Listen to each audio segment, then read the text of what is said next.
Em nosso estudo de hoje é a lição 165 do livro Palavras da Vida Eterna, nos domínios da ação. Mas nada quis fazer sem o teu parecer, para que o teu benefício não fosse por obrigação e sim de livre vontade. Paulo, na carta a Filemon, capítulo 1, versículo 14. Orgulha-se o homem de teres e haveres e costuma declarar às vezes com excelentes razões que os ajuntou à custa de esforço enorme. Entretanto, o Senhor é que lhe emprestou os meios para adquiri-los, esperando que ele os administre sensatamente. Envaidece-se da cultura intelectual e frequentemente assevera em algumas circunstâncias com seguras justificativas que deve os tesouros do pensamento aos sacrifícios que despendeu para estudar. Todavia, o Senhor é que lhe confiou os valores da inteligência para que ele os abrilhante na construção da felicidade comum a todos. Ensoberbece-se do poder de que dispõe, afirmando em determinados casos, não sem motivo, que efetuou semelhante aquisição a preço de trabalho e sofrimento.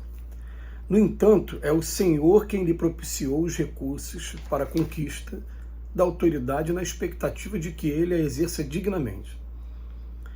Ufana-se com respeito à saúde que usufrui e proclama em certas ocasiões com base respeitável que mantém a euforia orgânica às expensas de rigorosa disciplina pessoal. Contudo, o Senhor é quem lhe faculta os elementos essenciais de sustentação do próprio equilíbrio, a fim de que ele empregue o corpo no levantamento do bem geral. Rejubila-te, pois, com as possibilidades de auxiliar, instruir, determinar e agir, mas consoante o ensinamento do apóstolo, não ouvides que a bondade do Senhor vige nos alicerces de tudo que tens e retens, a fim de que te consagres ao serviço dos semelhantes na edificação do mundo melhor, não como quem assina procede, através do constrangimento, mas de livre vontade. Vamos procurar entender o que a Emmanuel está trazendo aqui para a gente? A gente, quando começa a estudar a doutrina espírita, a gente vai encontrar um capítulo no Livro dos Espíritos que fala da escolha das provas. E vem dizer para a gente que cada vez que a gente mergulha aqui na matéria, a gente tem um conjunto de aprendizados, né, de provas que a gente vai passar, e essas provas, conforme o meu bom ou mau êxito, elas vão me habilitar ou não a novas provas, a novas conquistas.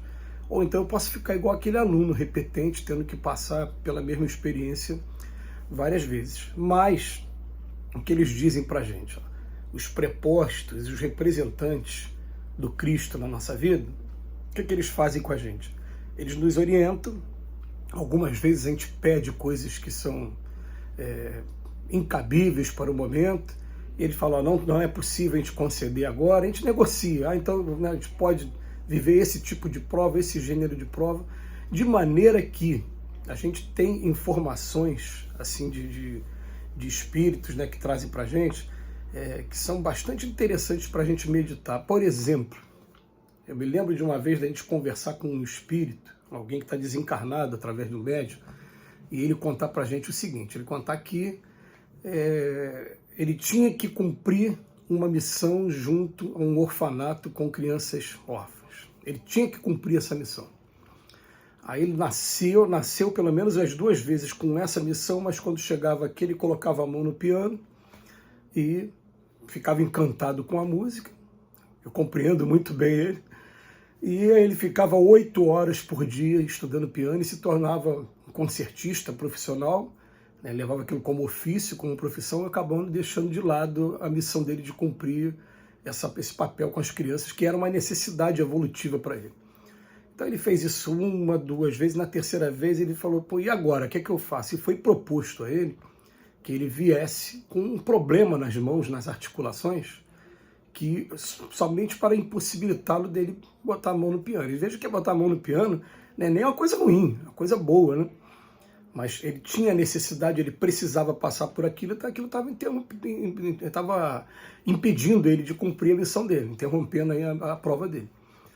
Então ele nasceu com um problema nas articulações e ele finalmente foi se dedicar às crianças e ele diz que obteve êxito, ele contando pra gente. Quando ele voltou para o outro lado da vida, é claro que lá a mãozinha dele, lá tá tudo ótimo, foi só aqui um gênero de prova que ele escolheu para passar aqui. De maneira que a gente vai perceber o seguinte, gente, tem gente que pede para passar pela prova da riqueza e vai ser negado a ele. E vai virar, não, olha só, você passou daquela vez, você se comprometeu, você quer passar por isso de novo?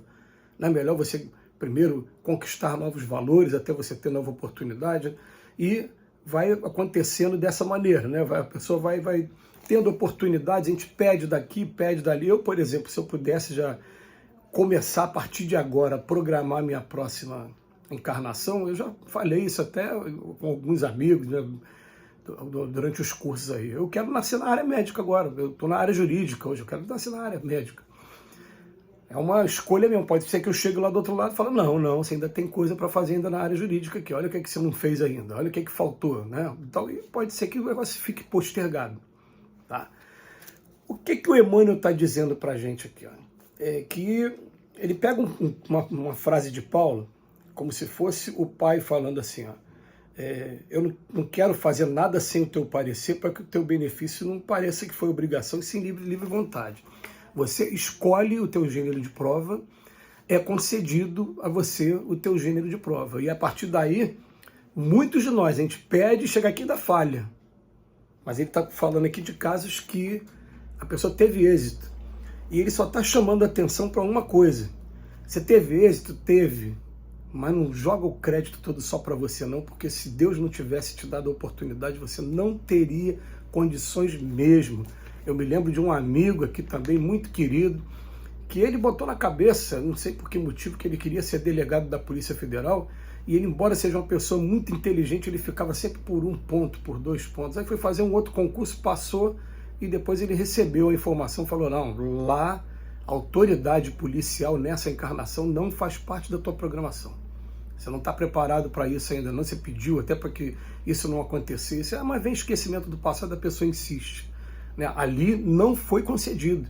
Hoje ele está desempenhando uma outra função no meio jurídico, e está muito feliz na função dele, até essa função deixa com que ele seja também o grande trabalhador espírita e palestrante que ele é hoje. Mas a gente vai ver o seguinte, que tem autorização. Então quais são os casos que ele coloca para a gente? Ó? Você se orgulha de ter os bens aqui da terra, teres e haveres. Ajuntou com uma custa de enorme esforço, mas não esqueça, foi o Senhor que te emprestou. E qual foi o objetivo? Para que você aprenda a administrar sensatamente. Esse é o objetivo.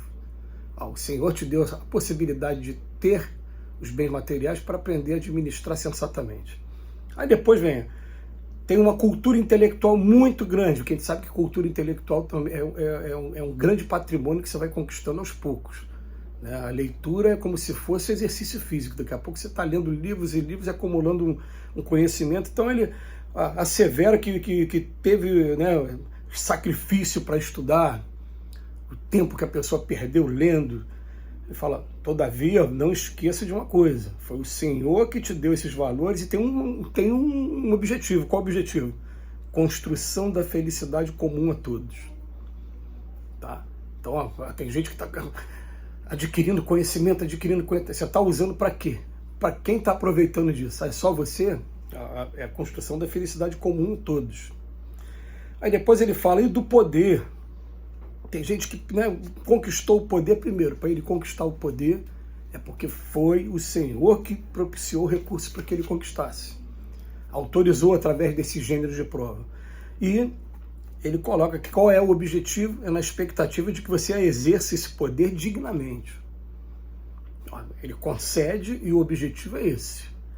E por fim ele fala da saúde do corpo. Fala, não, tem gente que consegue colocar uma disciplina, né, maravilhosa, exercício físico, alimentação balanceada e as taxas ali todo em dia, né, colesterol, glicose, triglicerídeo, tudo em dia. Né?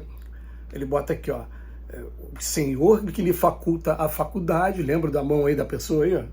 Né? Esse não teve a saúde plena aí, né? Tinha um problema na mão. Mas qual é o objetivo? Para que empregue o corpo no levantamento do bem geral. Então ele termina a lição falando para ele, rejubila-te, pois, com essas possibilidades que você tem, mas ele fala, de acordo com o apóstolo, foi a bondade do Senhor que agiu nisso tudo na edificação do mundo melhor, mas ainda de maneira melhor, né? Quando a gente escolhe, a gente acaba tendo mérito, porque a mensagem é essa. Não foi obrigação, e sim livre vontade. Que Jesus nos abençoe hoje e sempre.